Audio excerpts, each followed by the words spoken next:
আরে এখানটায় পড়ে যাবো তো।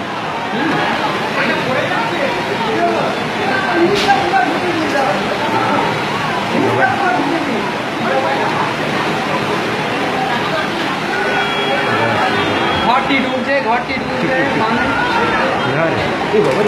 উপরে লাইনটা করে